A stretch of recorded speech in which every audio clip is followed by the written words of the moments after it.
전에 제가 가지고 있는 잉크들을 가지고 이 잉크의 이제 브랜드 소개, 또 추천 잉크, 또 종류 이런 것들을 간단하게 얘기해 본 적이 있었는데 어, 잉크에 대한 이야기를 그때도 그렇고 지금도 그렇고 많이 못한 것 같아요. 만년필에 대한 이야기는 종종 하는데 잉크에 대해서 이야기하는 채널도 적고 영상도 좀 적죠. 보통 잉크 이야기하면 색감 뭐 이렇게 아니 뭐 퍼짐 뭐 그런 것들을 위주로 많이 이야기하게 되는데 여러분들이 이제 만년필 생활을 하시면서 만년필을 이제 쓰시면서 왜 만년필을 쓰게 됐는지 그 초창기를 한번 떠올려 보시면 어떨까 싶어요.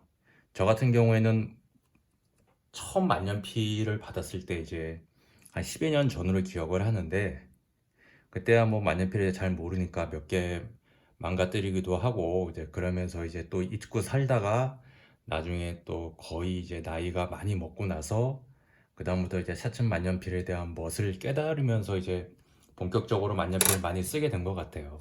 그런데 그때를 추억해 보면 만년필보다도 오히려 저는 잉크가 더 좋았던 것 같아요. 그 다양한 색상 우리가 보통 만년필 하면 검은색 혹은 파란색 이 두 종류를 흔히 떠올리잖아요. 동양 사람들은 검은색 잉크를 대부분 많이 쓰고 또 서양 사람들은 푸른색 잉크를 대부분 쓴다. 뭐 그 정도 음, 상식을 갖고 계실 텐데 저는 만년필을 쓰기 전까지 이렇게 다양한 잉크가 있는지도 몰랐고 색상이 이렇게 다양한 줄도 몰랐고 그래서 그때 처음 이제 만년필 사이트에 들어가서 잉크를 검색해 보면서 굉장히 문화 충격을 느꼈던 것 같아요. 그래서 만년필을 그때만 해도 만년필 잉크가 많이 비싸진 않았거든요. 지금은 뭐 5만 원 넘는 것들도 너무 많아서 굉장히 부담이 많이 되는데 그때만 해도 만 원 안짝, 비싸도 2만 원 안짝에 대부분의 만년필 잉크를 구할 수 있었기 때문에 만년필을 구매해서 계속 잉크를 갈아가면서 쓰는 재미가 있었어요. 그러다 보니까 어느 순간 만년필을 잉크를 갈기가 귀찮은 거죠. 그래서 이왕이면 만년필 한 개 더 사서 이 만년필은 이 색, 저 만년필은 저 색 이렇게 쓰다 보니까 만년필 개수가 늘어난 거예요. 그러니까 제 같은 경우에는 만년필이 좋아서 만년필 개수가 늘어난 게 아니라 잉크가 좋아서 잉크 색깔별로 넣을 만년필을 구하다 보니까 만년필 개수가 늘어난 그런 케이스라고 할 수가 있죠. 그래서 굳이 분류를 하자면 저는 만년필 덕후보다는 잉크 덕후에 더 가깝지 않나. 물론 지금은 잉크보다는 이제 만년필을 더 사랑하게 됐지만 기본은 잉크부터 시작을 했던 것 같아요. 그래서 물론 이 영상을 보시는 분들 중에도 만년필의 매력에 흠뻑 빠지신 분도 계시겠지만 저처럼 잉크가 좋아서 처음에 만년필에 입문하신 분도 분명히 계실 것 같아요. 그래서 오늘은 그런 분들을 위한 영상이 아닐까 한번 생각을 해봅니다. 예전에 저도 채널에서 한번 잠깐 다뤘지만 오늘 그때 약간 복습을 다시 한번 하고 넘어가자면 만년필 잉크를 크게 두 종류로 나눌 수가 있죠. 안료형 잉크, 그 다음에 염료형 잉크 이렇게 나눌 수가 있는데 안료형 잉크는 그 물에 희석되지 않는 색소를 이제 사용해서 만든 거죠. 그러니까 카본 블랙이라든지 아니면 우리가 제도용 잉크, 그러니까 설계 도면 같은 거 요즘은 전부 캐드로 하겠지만 예전에는 전부 손으로 그렸거든요. 그런 잉크는 번지거나 아니면 색상이 날아가거나 그러면 안 되니까 굉장히 보존력이 좋은 그런 잉크를 썼는데 그게 보통 안료형 잉크라고 볼 수가 있겠죠.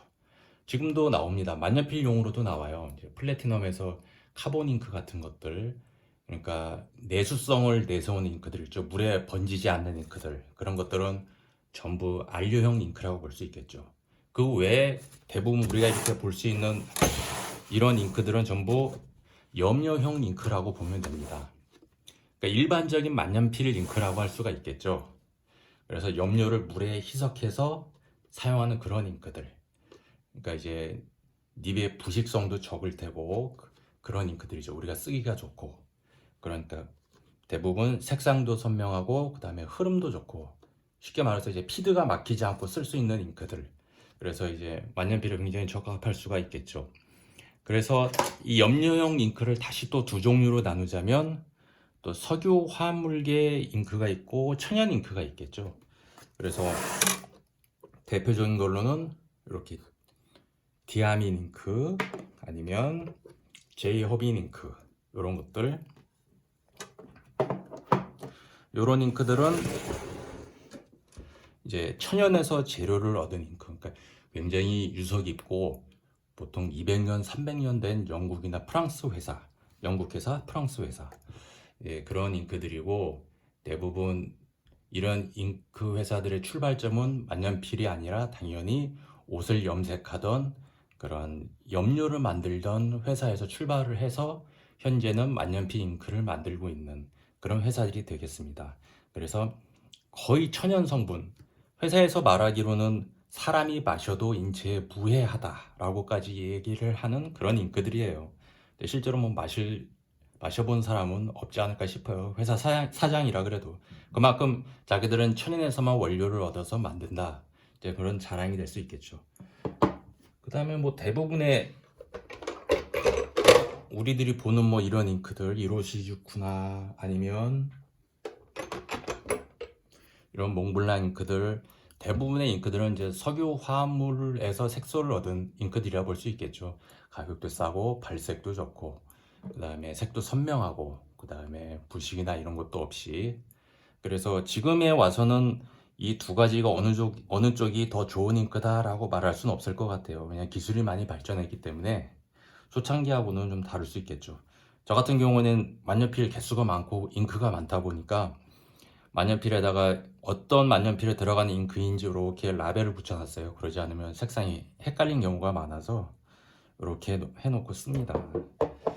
그래서 요 식물성 잉크에 대해서 한번 제가 추가적으로 말씀을 드리자면, 요것은 그러니까 색상이 굉장히 다양합니다. 그러니까 장점이 되겠죠. 색상이 다양하고, 그다음에 혼합을 해도 탈이 날 걱정이 없어요. 그러니까 같은 회사에서 나온 잉크라면 뭐 굳이 같은 회사가 아니더라도 천연 물질이니까 잉크를 섞어서 보통 임금술이라 그러죠.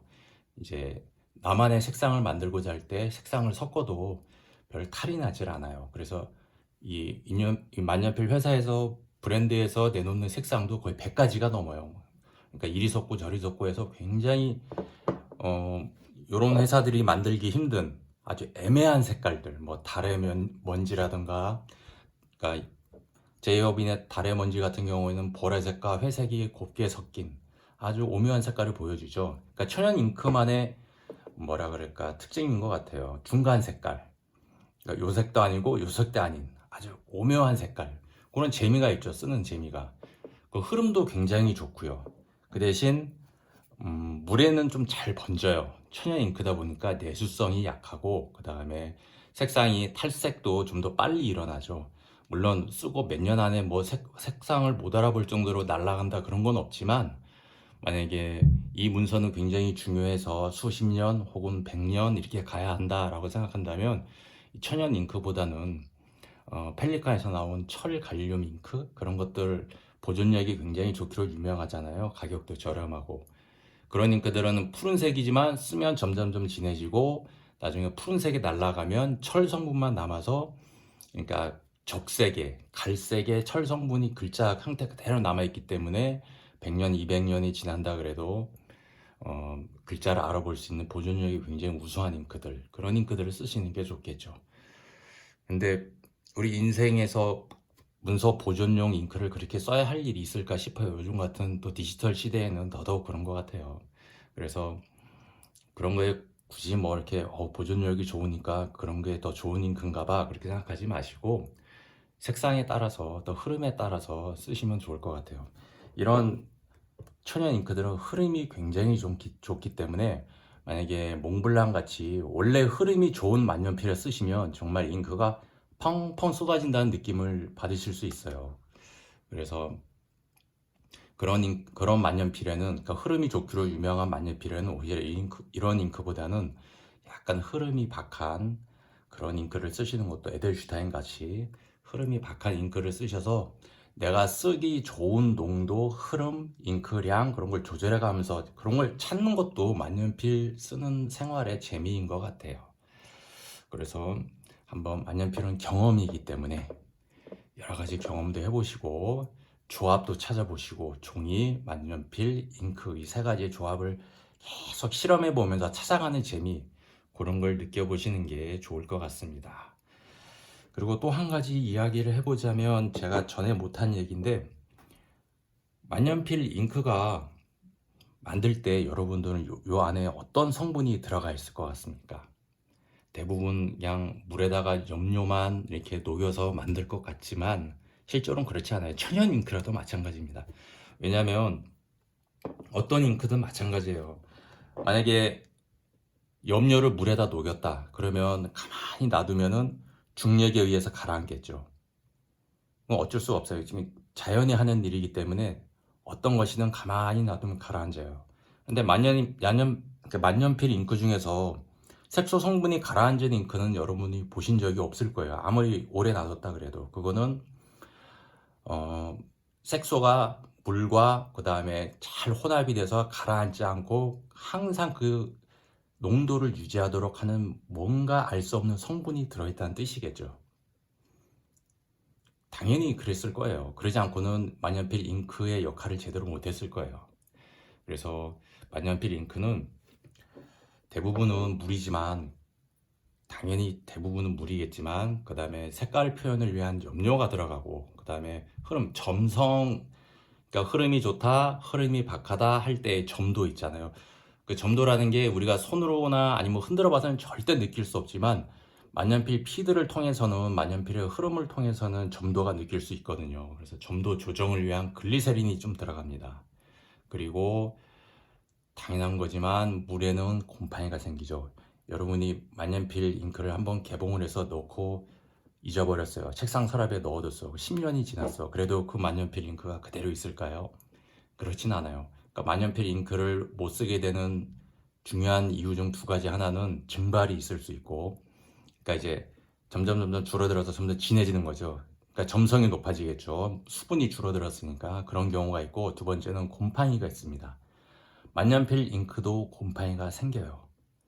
그러니까 지금은 그런 모습을 보기가 힘들지만 예전에는 각자 집에서 장을 담갔었거든요. 그래서 여러분 중에 혹시 집에서 간장을 달여보신 분이 있나 모르겠어요. 어머니가.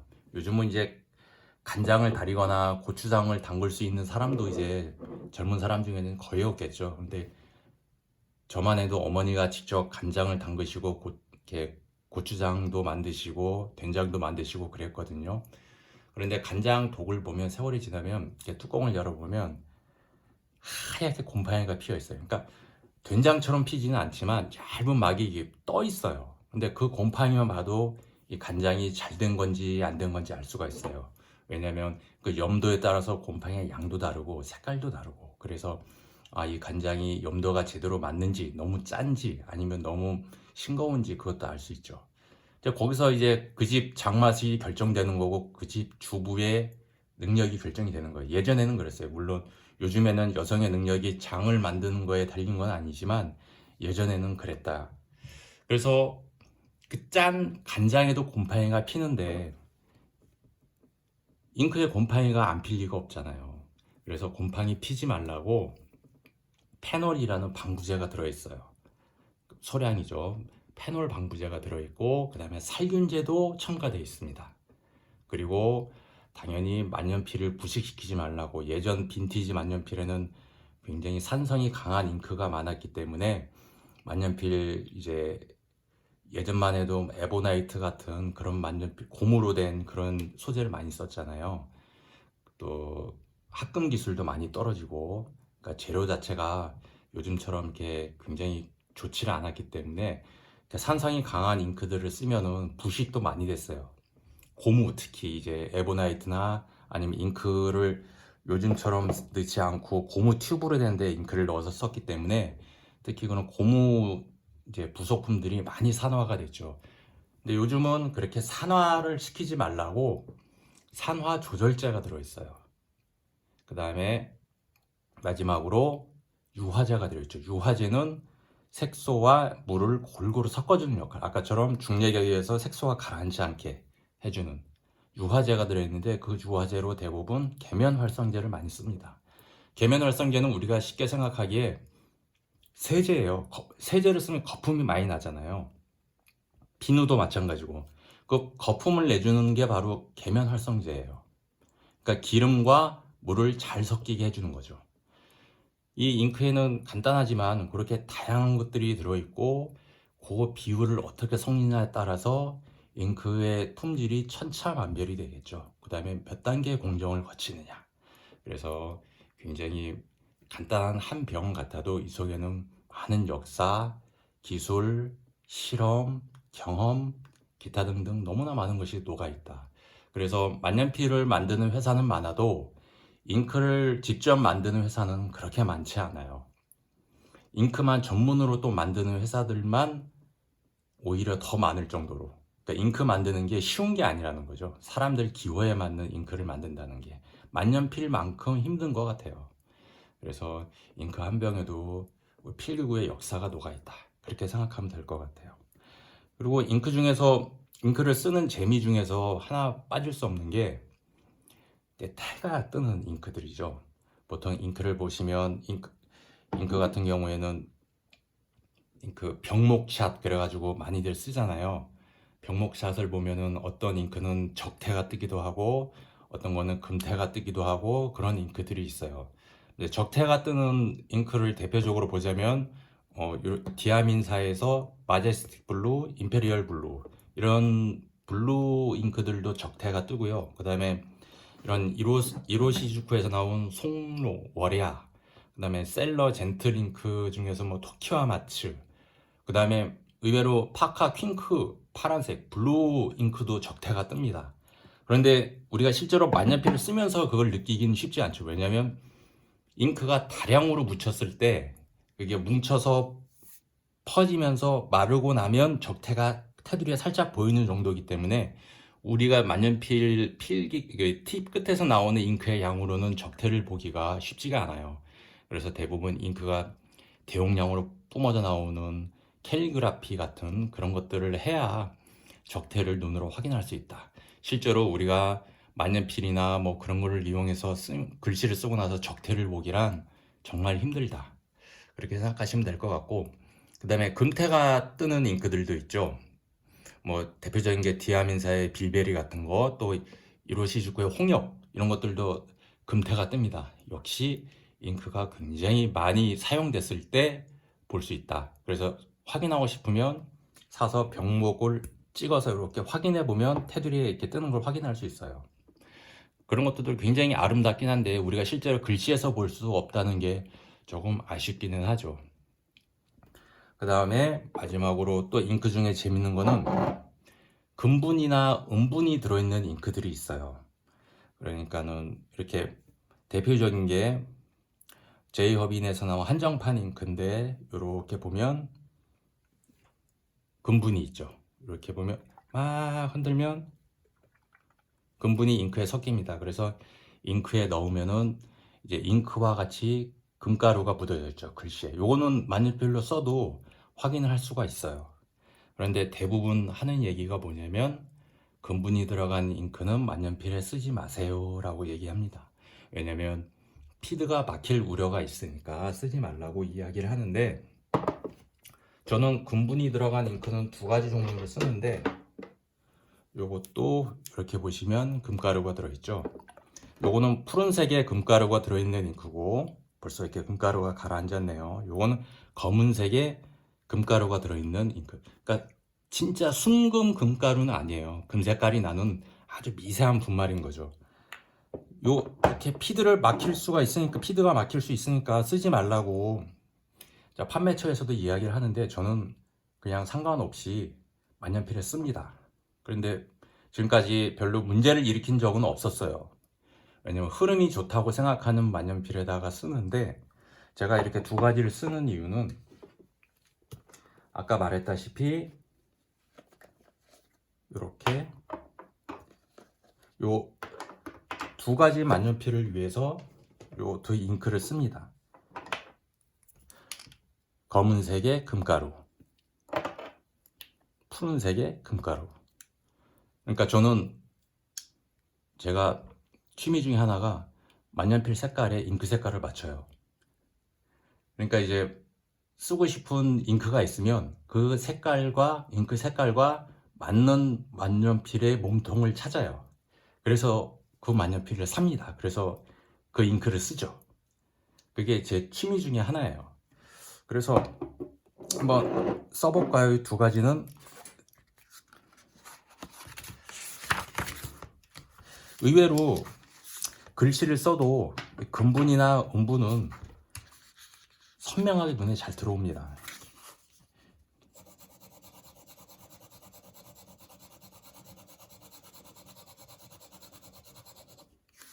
이렇게 보시면 가루가 바짝바짝거리는 게 보이시죠? 금가루입니다. 금 색깔의 가루죠. 근데 저는 만년필을 쓰면서 한 번도 막히거나 속에서 굳거나 그런 적이 없어요. 그냥 가끔 쓰고 그냥 1년에 한 번씩이라도 그냥 세척 해주고, 세척도 자주 하지도 않아요. 그냥 1년에 한 번씩이라도 해주고 그냥 써요. 그런데 뭐 아무 문제가 없더라고요. 그래서 그냥 재밌게 쓰고 있습니다. 이것도 한번 써볼까요?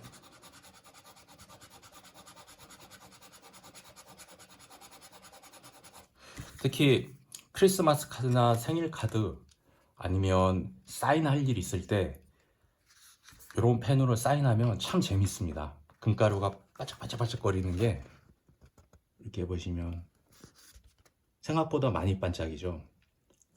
재밌어요. 펜시펜처럼 쓰는 재미가 있습니다. 이것도.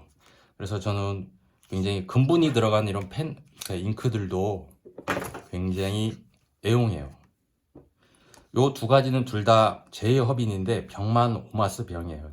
오마스라는 만년필 회사가 이제는 역사 속으로 사라졌기 때문에 제가 이 오마스 잉크병 버리지 못하고 재활용하려고 일부러 제휴협인을 사서 오마스 병에 넣어서 이렇게 사용하고 있습니다. 이제는 이 병으로만 오마스의 흔적이 남아있네요. 저한테는. 그래서 아무튼 이런 근분이 들어간 잉크도 만약에 특이한 잉크를 원하신다면 써보시는 것도 추천을 드립니다. 재밌습니다. 너무 이렇게 저처럼 이렇게 비싼 만년필을 쓰지 마시고 트위스비나 람이라든가 이렇게 저렴한 만년필들이 있잖아요. 입문용 만년필들, 흐름이 좋은 펜들, 그런 것들에 넣어서 부담 없이 써보시고 그러시면 재밌는 잉크가 된 것 같아요. 그래서 만년필이 좋으냐, 잉크가 좋으냐 라고 얘기한다면 제 개인적인 대답은 저는 잉크를 쓰기 위해서 만년필을 쓴다, 이렇게 말씀드릴 수가 있을 것 같아요. 정말 비싼 만년필이나 좋은 만년필, 이쁜 만년필, 그런 것도 만년필 생활의 재미긴 하지만 잉크도 빠질 수 없는 재미라는 거, 사실은 빠질 수 없는 재미가 아니라 필수 요소이자 정말 큰 재미인 것 같아요. 그래서 여러분도 좋아하는 만년필 아니면은 다른 사람은 쓰지 않는 색깔을 써서 나만의 시그니처 잉크 색깔, 글씨만 봐도 이 잉크만 봐도 이 사람이네 라고 알아볼 수 있는 그런 잉크를 쓰시는 것도 재미가 있을 것 같아요. 그래서 여러분은 만년필 만약에 한 가지 잉크만 고집하셨다면 그러지 마시고 다양한 잉크 알아보시고, 세상에는 너무나 많은 잉크가 있거든요. 다 달라요. 그래서 만년필 생활은 곧 경험이자 도전입니다. 그리고 나만의 조합을 찾는 게 큰 재미니까 한번 도전해 보시기 바랍니다.